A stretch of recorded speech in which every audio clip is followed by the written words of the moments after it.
Assalamualaikum warahmatullahi wabarakatuh. Wabillahi minasyaitonirrajim. Bismillahirrahmanirrahim. Sahabat muslim yang saya cintai, di episode sebelumnya kita sudah membahas tauhidnya para aulia atau para arif billah. Dan kali ini kita akan membahas tauhidnya para nabi menurut Imam Al-Ghazali. Bahwa Imam Al-Ghazali menyebutkan makom khawasul khawas, artinya tauhid tingkat tinggi, dan di atasnya lagi sudah tidak ada. Tauhid ini disebut tauhidul zat, artinya manusia atau seseorang hamba yang mengalami fana fil zat, berarti secara totalitas hamba yang tenggelam di dalam kehendak Allah Subhanahu wa ta'ala, atas kehendak Allah pula, bukan kemauannya dirinya sendiri. Kalau di dalam Ittihad itu kan beda, bahwa untuk mencapai khawas ada tata cara tersendiri. Nah, disitulah bedanya. Menjadi nabi itu tanpa upaya, tanpa usaha. Yang ada apa di dalam hatinya? Ikhlas, sabar di dalam menjalankan tugas dari Allah Subhanahu wa ta'ala. Jadi nabi itu diangkat oleh Allah langsung, wis gak usah ijazah, gak usah daftar kuliah ning ndi, jurusane apa, yo ora ono. Nek ono kan ya malah lucu. Misal aku tanya sama kamu, kuliah di mana Mas? Di Al-Azhar Pak. Ambil jurusan apa? Kenabian. Kenabian. Nanti kalau nggak jadi nabi bagaimana? Ya jadi Abu Jahal saja Pak.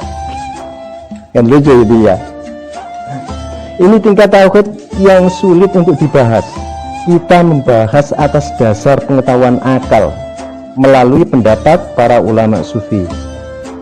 Ini makom seorang hamba yang sifat kehambaannya lenyap di dalam keesaan zat.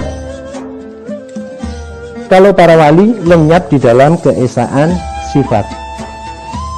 Kalau makom ini para wali masih bisa dikejar oleh para saleh. Misalnya untuk mencapai tingkatan wali, kamu harus melakukan riyadhah dengan tahapan-tahapan yang harus dipatuhi melalui seorang mursyid sehingga bisa mencapai tahalli hingga tajalli. Nah, itu di hadis itu memang ada dasarnya dalam hadis. Ana inda dhanni abdi bi wa ana ma'ahu idza da'ani. Ini didasarkan pada kesungguhan di dalam mendekatkan diri kepada Allah Subhanahu wa ta'ala. Namun makom kenabian adalah sebuah ketetapan Allah yang tidak bisa ditolak dan tidak bisa ditawar.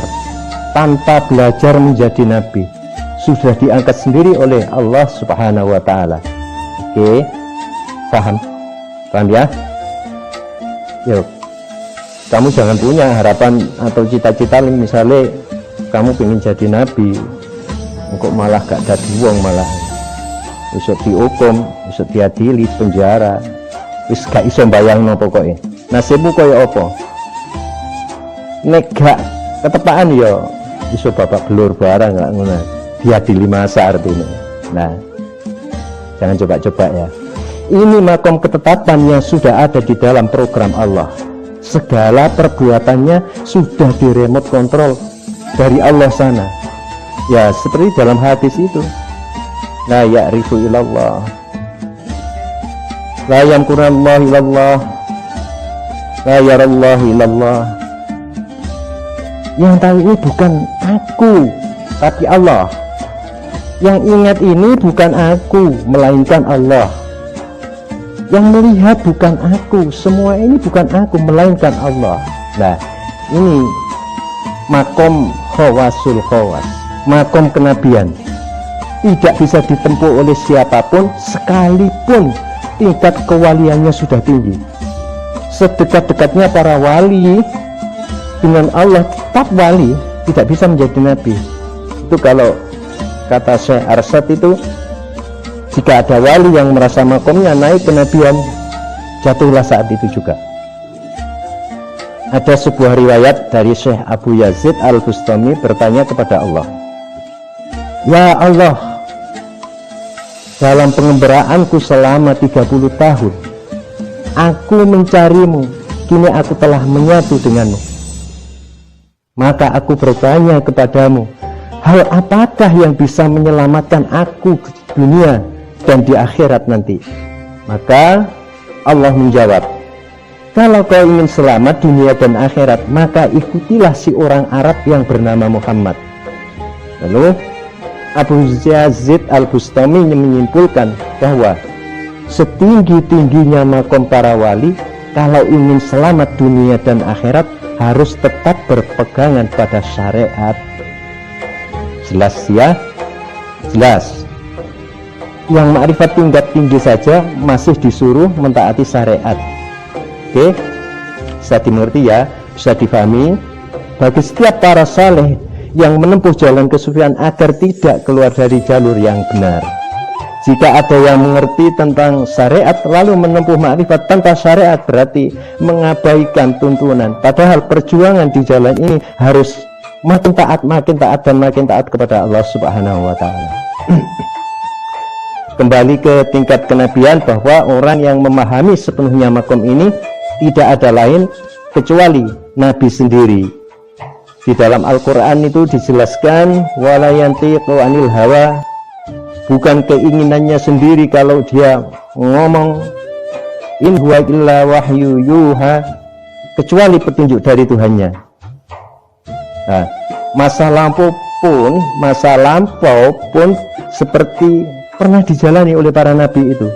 Itu ada dalam Al-Quran itu di surat Ali Imran. Dzalika min anba'il ghaibi nuhihi ilaika wa ma kunta ladaihim idh yulquna aqlamahum. Yang demikian itu adalah bagian dari berita gaib yang kami wahyukan kepadamu Muhammad. Itu, ya kan? Padahal kamu tidak bersama mereka. Apa artinya? Sampai kabar berita masa lalu, sejarah tentang masa lalu, tentang Maryam, tentang Musa, tentang Fir'aun, Ibrahim, Namrud, Ya'jud Ma'jud, semua Rasulullah itu tahu ceritanya. Kabar itu dari mana? Ya dari Allah. Sepertinya pernah bersama masa lalu, padahal tidak pernah di masa lalu itu. Artinya seperti itu. Oke, itulah para nabi. Kabar berita zaman dahulu, dia saling mengenal antara satu sama lain, sekalipun waktu dan zaman yang berbeda. Saya akhiri sampai di sini, dan semoga kita tetap diberi kesehatan oleh Allah Subhanahu wa Ta'ala. Tunggu di episode berikutnya, tetap di Renungan Tauhid. Wassalamualaikum warahmatullahi wabarakatuh.